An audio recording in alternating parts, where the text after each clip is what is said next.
It was a warm, restless night in the quiet streets of Jacksonville. Officer Emma West, a seasoned cop with 15 years on the force, sat alert in her cruiser, her sharp eyes scanning the roads, waiting for something to break the monotony of the dark. The silence was broken by the unmistakable hum of an engine slicing through the stillness.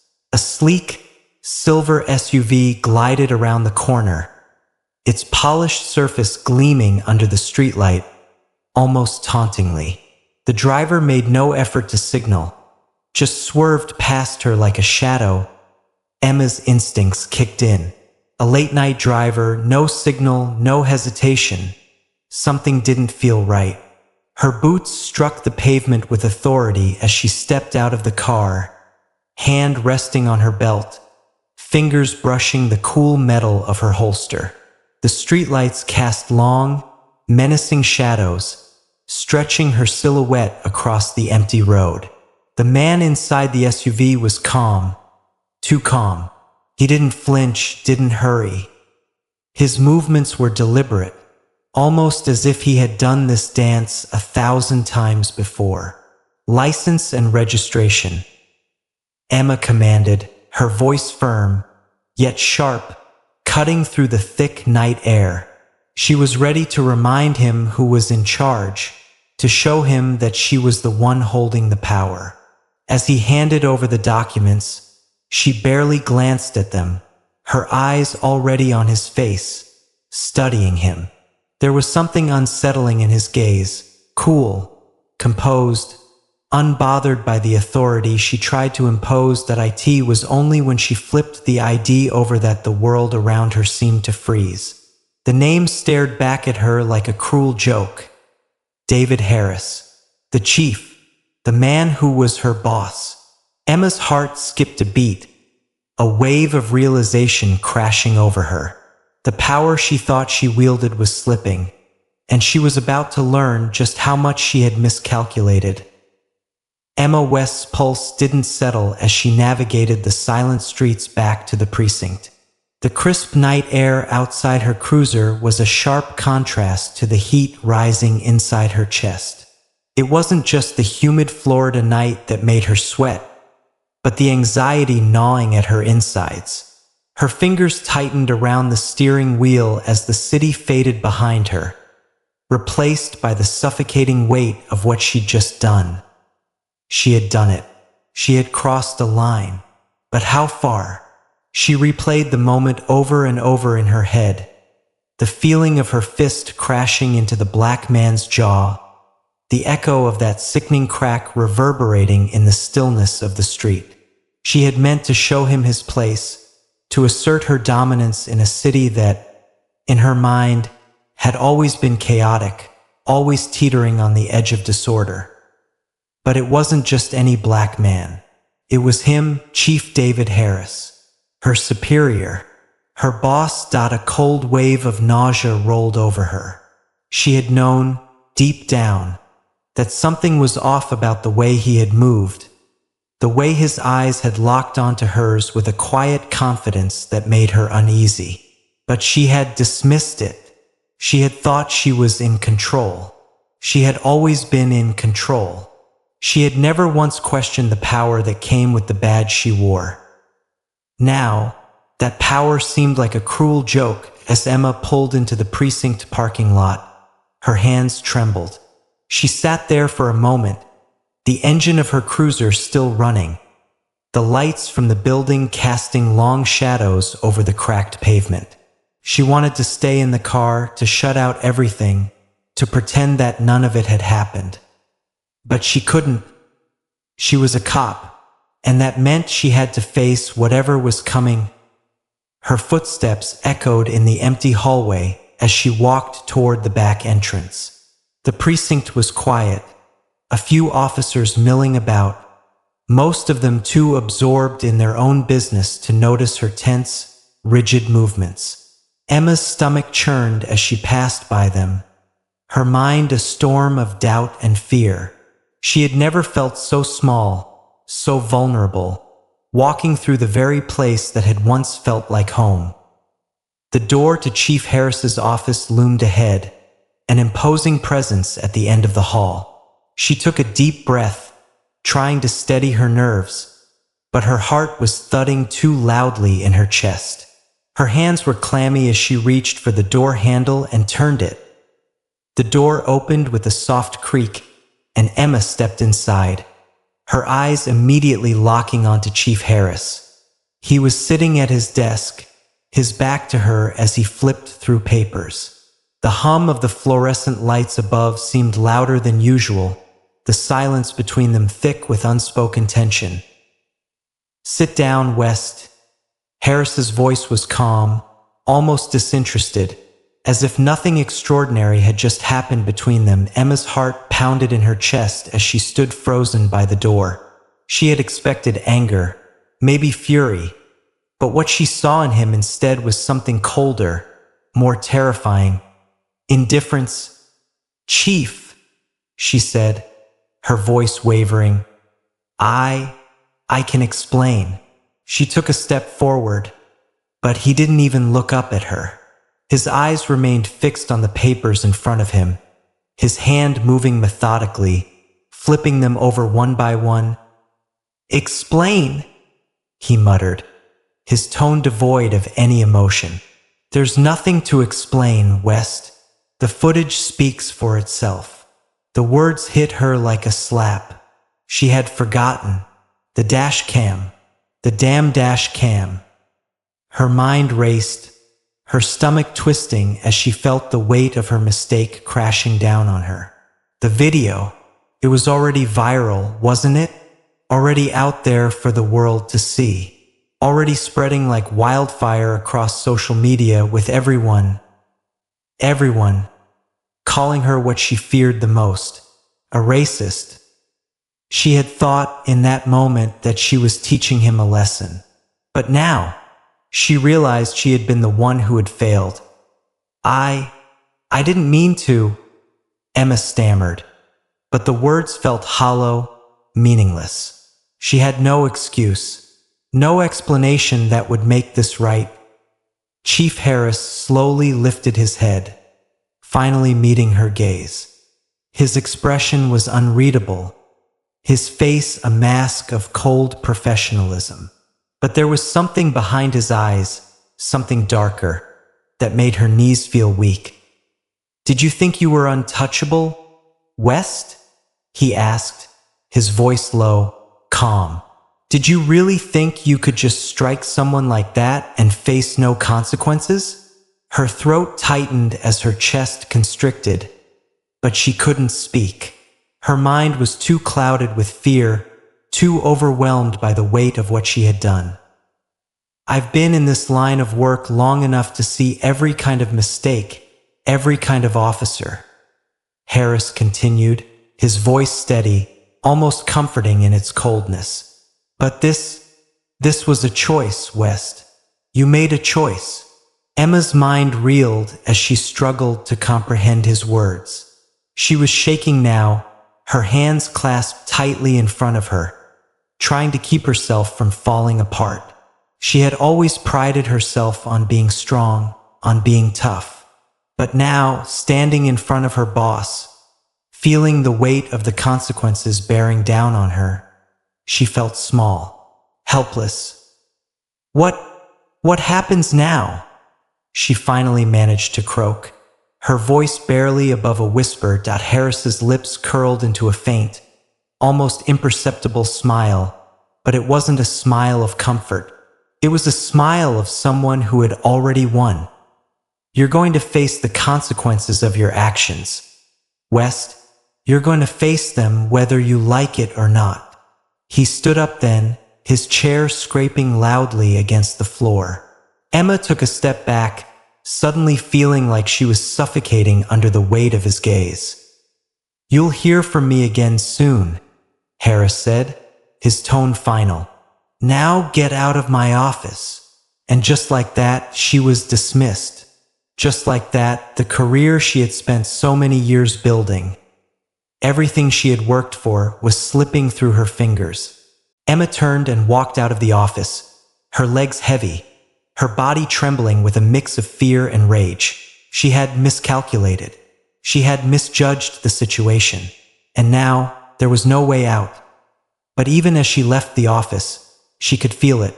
Feel the storm gathering. The video, the whispers, the phone calls. She was trapped, caught in a web of her own making. And there was no escape. The next morning, Emma woke up to a world that had already moved on from her. Except it hadn't. The world was just getting started, shifting around her in ways she never thought possible. The sting of last night's events was still fresh, but it was nothing compared to what was coming. She turned on her phone, her fingers stiff and trembling as she unlocked it. A flood of notifications filled the screen, messages, news alerts, calls, all flashing across her vision. The first thing she saw was a grainy, shaky video, one that she instantly recognized. Her stomach dropped. It was the confrontation from last night, the dash cam footage, captured in brutal clarity. The camera had caught every single second. The way she raised her fist, the sickening crack when it connected with Harris's jaw, her smirk as she watched him stumble. Racist cop strikes black man on routine stop. The headline at the top of the video sent a jolt through her body. As if someone had poured ice water over her skin, her phone rang again. This time, it was a call from Jake, one of the officers from the precinct. She didn't answer. Her hands were shaking too badly to even bring the phone to her ear. The world outside seemed to blur as she stared at the video, its title now appearing on every major news outlet. The images of her assault on Harris, the bruises she had left on his face, were now a viral sensation. There was no escape, no way to hide from what she had done.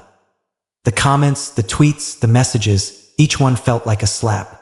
They flooded her notifications, each carrying a heavier weight than the last. The people who had once seen her as a confident officer, someone who had earned their respect, now saw her as something worse. Disgusting. She should never wear the badge again. This is the face of a racist cop who deserves to lose everything. How many others has she done this to? How many have suffered because of her hate? The words stung. Each message was a needle and they weren't stopping. The pressure was mounting, growing thicker around her chest with every passing minute. She turned off her phone, but the damage had already been done. She had no idea how long she sat there, her mind racing. Her eyes were glazed, her thoughts scattered like broken glass. Her entire life, everything she had worked for, felt like it was slipping away from her, dissolving in front of her eyes. By the time she managed to pull herself together and leave her apartment, the world outside had already judged her. The streets of Jacksonville had become a battlefield. Protesters lined the sidewalks, chanting, holding up signs that read, "Racist cop, no justice, no peace." Her stomach churned as she drove past them, their eyes burning into her. They didn't know her. They didn't know what she had been through. But now they saw her as something else, someone to be condemned. Inside the precinct, the air was thick with tension. The usual buzz of activity had died down, replaced by hushed whispers and uncomfortable glances. Her colleagues didn't even look at her when she entered. The familiar faces were now strangers, their expressions hardened and distant.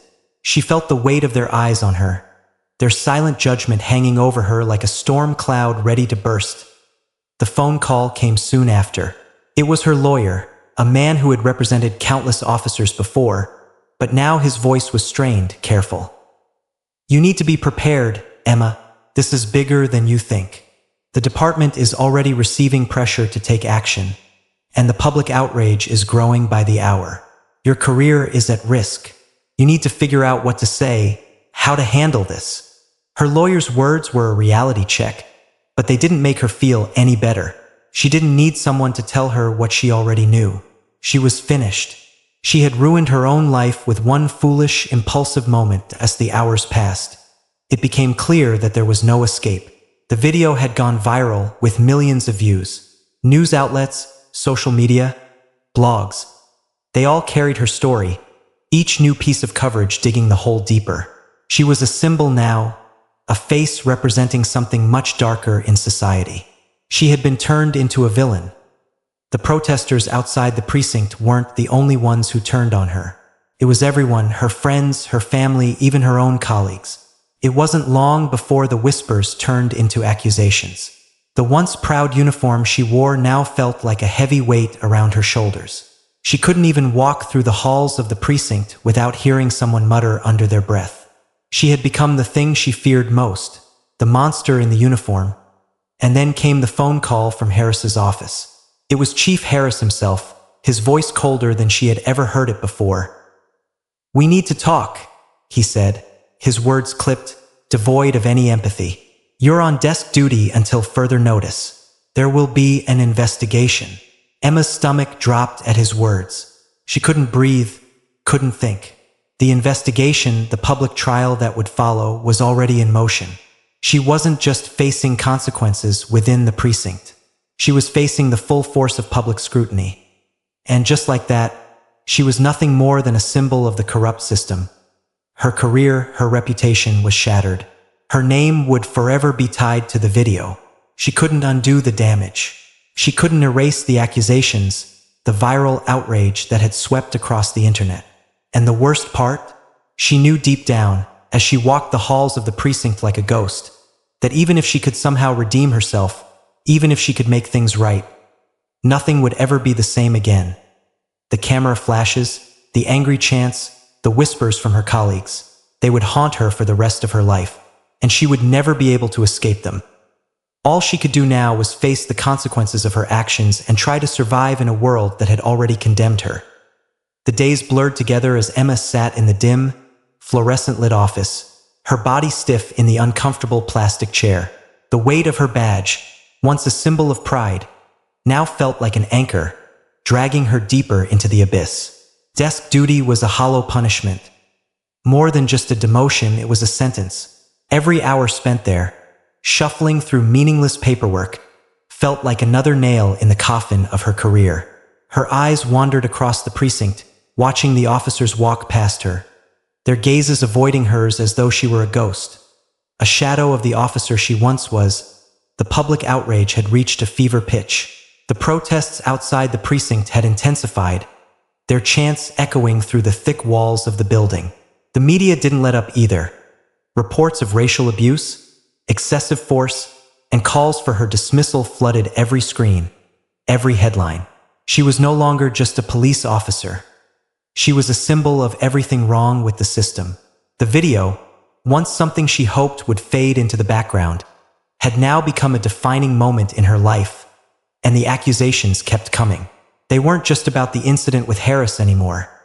They spread like wildfire, feeding into a narrative of racial injustice. Allegations surfaced, claiming that Emma had been rough with other black individuals during traffic stops. Some even went so far as to say that her history on the force was tainted with excessive force and intimidation. She had been painted as the villain, the racist cop that everyone loved to hate. Emma's phone buzzed constantly, each notification a sharp reminder of how far she had fallen. Her social media was flooded with hate, comments calling her scum, and a disgrace to the badge. Every time she looked at her phone, her stomach churned. She could barely bring herself to read the messages anymore, knowing that each one was another stone thrown at her already broken spirit. It wasn't just the public that had turned on her. The officers at the precinct were no better. They avoided her in the halls, muttering under their breath when they thought she wasn't listening. She had once been respected, a seasoned officer who had proven herself time and time again. Now she was nothing but a pariah. The locker she had once proudly called her own was now a grim reminder of her fall from grace. When she opened it one morning, her heart dropped into her stomach. Red paint, dripping like blood, scrawled across the door, "Racist pig." The words were jagged, harsh, and unapologetic, just like the image they painted of her. She stood frozen for a moment, staring at the vandalism. Her fists clenched, but the anger didn't come. There was no fight left in her, only a crushing weight that threatened to swallow her whole. She slammed the locker door shut, but it didn't stop the images from flooding her mind. It didn't stop the weight from sinking deeper, pulling her under. The days continued, each one bleeding into the next. Emma sat at her desk, staring at reports she could barely focus on. Her mind was miles away, stuck on the overwhelming sense of helplessness that had taken over her life. She had been reduced to this, sitting in a small room, away from the action, away from the streets she had once patrolled with confidence. Her thoughts spiraled. She replayed the moment with Harris over and over in her head, each replay more humiliating than the last. She could still hear the crack of his jaw, see the stunned look in his eyes as he took the blow. She had believed, in that moment, that she was teaching him a lesson, but now she realized she was the one who had learned the hardest lesson. She had underestimated the power of the badge she wore, and she had underestimated the reach of those who held the real power. There were no answers. No one was coming to her rescue. No one was reaching out with support. She was alone. One afternoon, her lawyer came by, his face grim. He had a stack of papers with him, and the news he brought wasn't good. The department was moving forward with an internal investigation. The community was demanding action, demanding her termination. Even her lawyer, someone who had helped countless officers in the past, seemed uncertain. "They're not backing down, Emma," he said, his voice low. "This thing has taken on a life of its own. You've got to prepare yourself for the worst. If the department fires you, it's going to be impossible to work anywhere in law enforcement again." The words hit her like a punch to the gut. She knew it was bad, but hearing it from someone who had seen this all before made it feel real. It was the beginning of the end. The life she had built, the career she had fought for, was slipping away. Despite all the hate, despite the shame, Emma found herself clinging to one thing: the hope that maybe, just maybe, there was still a chance to salvage her reputation, to redeem herself. She began planning, working with her lawyer to craft a defense. She even considered speaking out, offering an apology to the public, trying to explain her actions, hoping that the public would listen. But the more she thought about it, the more she realized how futile it all was. The system she had dedicated her life to was turning its back on her. The same system that had allowed her to carry a badge, to wield authority, was now the one pushing her into the abyss. She was trapped, caught in a web of her own making. Every time she stepped outside of the small office she was confined to, she could feel the eyes of her colleagues on her. Eyes that once looked up to her, eyes that once trusted her. Now they looked at her with disdain. She wasn't one of them anymore. She was just a reminder of how easily power could corrupt. There was no escape from it. The whispers, the stares, the reports, they all followed her. Her life was falling apart, piece by piece, and no matter how hard she tried to fight back, the system that she had once trusted had already sealed her fate. The consequences of her actions were clear, and there was no way to undo them. Emma was powerless, drowning in the weight of her mistakes, watching her career and her life unravel before her eyes. The world outside had become a relentless storm. Emma West could feel the pressure of it crushing down on her, suffocating her with each passing second. The precinct, once a place where she walked with her head held high, now felt like a cage, cold, unwelcoming, suffocating. She had been stripped of everything she had worked for, her badge, her reputation, her pride, all shattered by a single mistake. But the worst part wasn't the public backlash. It wasn't the whispers or the vandalized locker, or even the cruel messages that flooded her phone. It was Chief David Harris, the man who had once been a mentor, someone she trusted, turning his back on her, using his position to manipulate her into taking the fall for something he should have been held accountable for. She had tried to confront him, tried to face him, to demand some semblance of justice. But each time she entered his office, it felt like walking into the lion's den. His cold indifference made her stomach churn. He would sit there, behind his desk, flipping through papers, as if she were nothing more than an inconvenience. His eyes never met hers. No apologies, no remorse.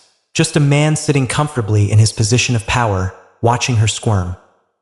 "You're the one who's going to take the blame for this, West," Harris had said one morning, his voice smooth, almost too calm. "The video's out, the public's already decided. There's nothing I can do to save you now. You've ruined it for yourself." Her blood ran cold at his words. She had expected anger, maybe even some remorse from him, but this was something else entirely. He wasn't just unaffected by her plight. He was taking advantage of it, using her as a scapegoat to protect his own name. It was clear now, she was expendable to him. The very system she had once believed in, the system that had given her power, was now using her as a pawn in a game she could never win. Emma had tried to fight back. She tried to speak up, to tell anyone who would listen that she had been wronged, that she wasn't the only one at fault. But every attempt was met with the same cold indifference. Her protests were ignored. Her voice was drowned out by the roar of the crowd demanding justice. And Harris, the man who held all the cards, had already decided her fate. The media was relentless. The protests were constant, and the department's stance was clear. She was the one who had to pay for this.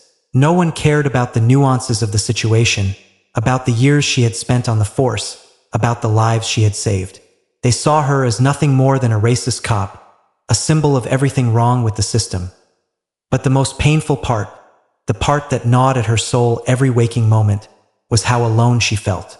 The department, her colleagues, even her own family, no one was there for her. They had all turned their backs. Emma was nothing now, just a tarnished name, a woman whose very existence had become synonymous with shame. The threats started coming soon after. Anonymous messages, phone calls at all hours of the night, some threatening violence, others just taunting her. The mob outside her apartment had become even more aggressive, and it didn't take long before Emma realized she wasn't safe anymore. Not on the streets. Not in her own home. The department had done nothing to protect her. The very same officers she had once called colleagues now looked at her with suspicion, even fear. They had been quick to distance themselves from her. As if the stain of her actions would somehow rub off on them, Emma's heart was heavy as she sat in her apartment, the weight of the threats pressing down on her chest. She knew what she had to do, though she didn't want to admit it to herself. She had no choice. The only way she could protect herself, the only way she could escape the storm that had consumed her life, was to disappear. It wasn't just her career that was over. It was her life as she knew it. Emma packed her things in the dead of night, the once comfortable apartment now feeling like a tomb. She couldn't stay here any longer. The walls were closing in, and she couldn't breathe. She took one last look around the place that had once felt like home, now just a hollow shell of memories.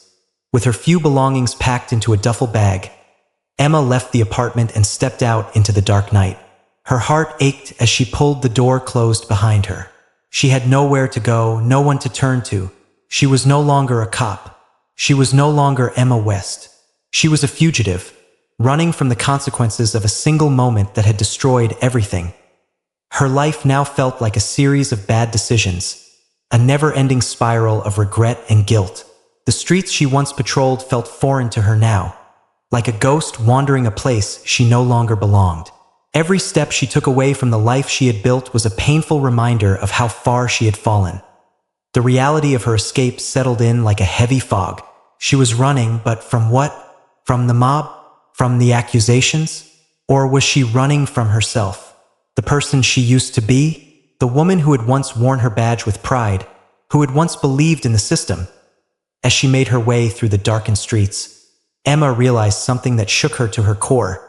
There was no way back, no redemption, no hope for forgiveness. She had lost it all. And as the night swallowed her whole, she couldn't shake the feeling that she was being hunted.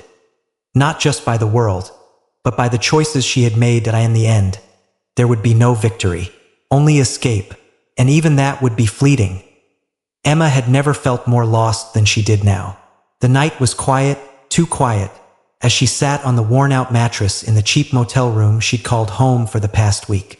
It wasn't much, but it was a place to hide from the world. The walls, thin and peeling, seemed to close in on her, reminding her of the collapse of everything she had worked for. She had tried, oh how she had tried, to piece her life back together. But the odds were stacked against her, and the weight of her past was a constant shadow that refused to let her go. Chief Harris, ever the master manipulator, had made sure of that. Emma had thought she could fight back, reclaim some semblance of control, but she was nothing more than a pawn in his game. Her every move anticipated, her every attempt at redemption crushed before it could take root. He had made it clear. There was no escape from the web he had spun, no escape from the consequences of her actions. Despite the backlash, despite the viral video, Emma had believed there might still be a chance for her to rebuild her life. She had received offers, small ones at first, off the books, underground work, anything to get back to doing what she knew best. But each door she tried to open was slammed shut before she could walk through. The system she had once served had turned its back on her, and it was too strong to fight alone. Then came the phone call. Emma. The voice on the other end was cool, detached, like it was reading from a script. "We've been keeping an eye on you. You don't think you can just run away from this, do you?" It was Harris's voice, cold and calculated, just like it had always been. Emma had known from the moment she heard his tone that there was no hope left. He was still in control, pulling the strings from behind the scenes, orchestrating her downfall as he had done from the very beginning. That he wasn't done with her. Not by a long shot. Her hands trembled as she hung up the phone. She had been trying to move forward, trying to find some semblance of normality in a life that had been shattered. But Harris's words hit her like a freight train, and it all became clear. There was no escape. There never would be. Emma tried to fight back one last time. She contacted her lawyer again, tried to make sense of what was happening, tried to find a legal loophole, anything. But it was no use. Harris had set the wheels in motion too long ago, and the system was working against her in ways she couldn't fight.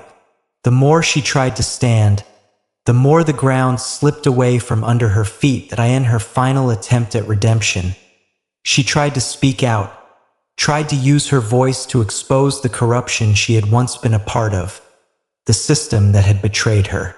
But it was too late. The media had already decided her fate, and there was no space left for her side of the story. She was branded as a symbol of everything wrong with the police force, with society's failures to address racial injustice. There was no room for nuance, no room for understanding. Only the narrative that had been carefully crafted, and that narrative was not one of redemption.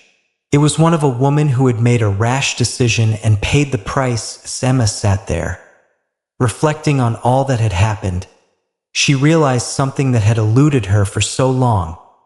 It wasn't just her that had failed. It was the system that had allowed her to make that mistake in the first place. The system that had fed her power and then discarded her when she was no longer useful. And most heartbreakingly, it was the system that had made her believe, for far too long, that she was invincible. But in that moment, Emma understood the most important lesson of all: the personal cost of rash decisions, of blind power, and of ignoring the biases that lay beneath the surface. We are all part of a larger system, and our actions don't just affect ourselves, they ripple outward, affecting the lives of others in ways we can't always predict. Her story was one of failure, yes, but it was also a story of learning, of realizing that the mistakes she made weren't just hers. They were a product of a flawed, corrupt system that needed to change. And while her personal redemption may have been out of reach, there was something bigger to fight for. A change that could affect the lives of others who might one day find themselves in the same position. As she walked away from her career, from the life she had once known, Emma knew she couldn't change the past. But she hoped, in some small way, her story could be a cautionary tale. A lesson in humility, accountability, and the importance of understanding the biases that shape our decisions. For those watching, for those still following the story, Emma's downfall was not just her own. It was a reflection of the bigger picture. A reminder that we all must examine ourselves, our biases, and the systems we are part of, and strive for change. If you've made it this far, I hope Emma's story has opened your eyes to the consequences of unchecked power and the personal cost of mistakes made in a moment of blind judgment. Remember, it's never too late to learn from the past, to do better, and to ensure that your actions align with the values you truly believe in. If you found this story compelling, educational, or thought-provoking, don't forget to subscribe to the channel for more stories that challenge us to think, to reflect, and to grow. Your support means the world to us. Stay tuned for more. Thank you for reading.